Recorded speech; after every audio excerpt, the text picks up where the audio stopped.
Hello दोस्तों, we noted above that most federations that are formed by holding together do not give equal power to its constituent units. हमने देखा है कि बहुत से ऐसे फेडरेशन या संघ हैं जिन्होंने होल्डिंग टुगेदर के माध्यम से अपना यूनिट बनाया है। वो सबको सभी अपने यूनिट को समान अधिकार नहीं दिए हैं। Thus, in all states in the Indian Union do not have identical powers. तो इसी प्रकार भारतीय व्यवस्था में भी सभी राज्यों को समान अधिकार नहीं दिए गए हैं। Some states enjoy a special status. और कुछ राज्य हैं जिनको कुछ खास विशेष तरीके का दर्जा दिया गया है। States such as Assam, Nagaland, Arunachal Pradesh and Mizoram enjoy special powers under certain provision of the Constitution of India, Article 371, due to their peculiar social and historical circumstances. राज्य जैसे कि असम, नागालैंड, अरुणाचल प्रदेश और मिजोरम कुछ खास शक्तियों के साथ कुछ विशेष शक्तियों को एंजॉय करते हैं, जो कि कुछ विशेष प्रावधानों के अंतर्गत संविधान के उन्हें मिले हुए हैं। आर्टिकल अनुच्छेद 371 के माध्यम से उनकी खास सामाजिक और ऐतिहासिक वातावरण या व्यवस्था की वजह से। These special powers are especially enjoyed in relation to the protection of land, right of indigenous people, their culture and also preferential employment in government services. और ये जो खास सुरक्षा दी गई है वो उनके ज़मीनी अधिकारों को लेकर, उनके मूल लोगों के संस्कृति और उनकी रोजगार को वरीयता देते हुए और गवर्नमेंट सर्विसेज में भी उनको प्राथमिकता देने के लिए ये सारी प्रावधान किए गए हैं।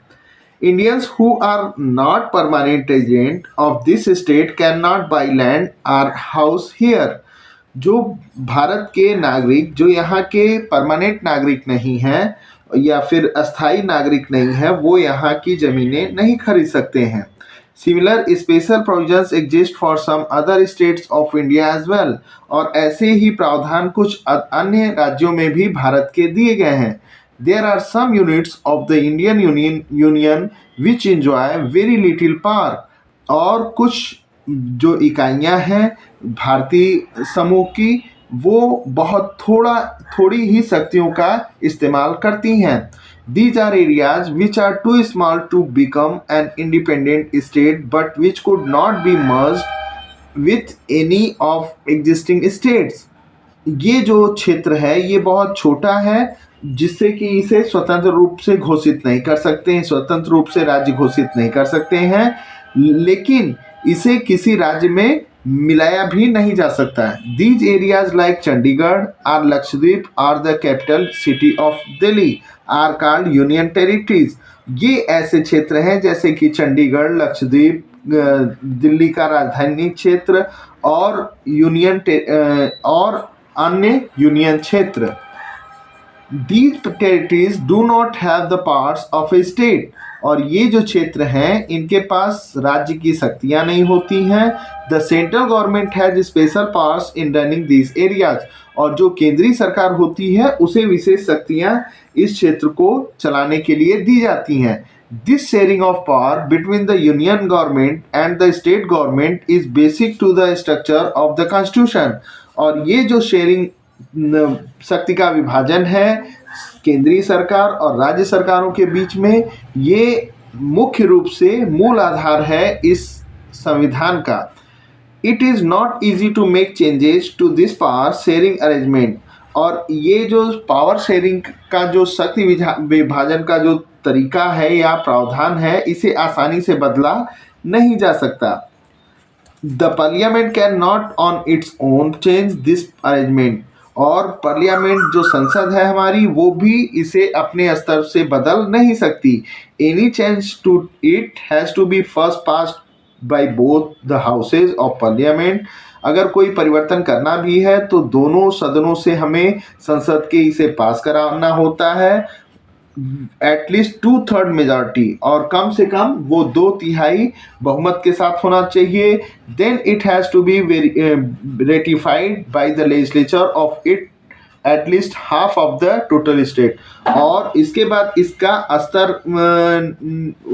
होता है, तय किया जाता है, जो कि सारे देश के सारे राज्यों के आधे के बराबर वो होना चाहिए. The judiciary play in an important role in overseeing the implementation of constitutional provision and procedures. जो न्यायपालिका है इसमें एक बहुत महत्वपूर्ण भूमिका निभाती है इन सारे सुधारों को देखने में, उसको चेक करने में, अपने संवैधानिक प्रावधानों को और प्रक्रिया को. In case of any dispute about the division of powers, the High Court and the Supreme Court make a decision. और अगर जो अधिकारों का बंटवारा है वो प्रॉपरली अगर उचित तरीके से नहीं होता है तो इसे वो सुप्रीम कोर्ट और हाई कोर्ट ओवरलुक करती है. The union and state government have the power to raise resources by levying taxes in order to carry on the government and the responsibilities assigned to each of them. जो केंद्रीय सरकार होती है और राज्य सरकार होती है उनको टैक्स, अपने संसाधनों पर टैक्स लगाने का अधिकार होता है जिससे वो अपनी सरकार चला सकें और अपने जो जिम्मेदारियां हैं उनको पूरा कर सकें. Thank you. For next topic.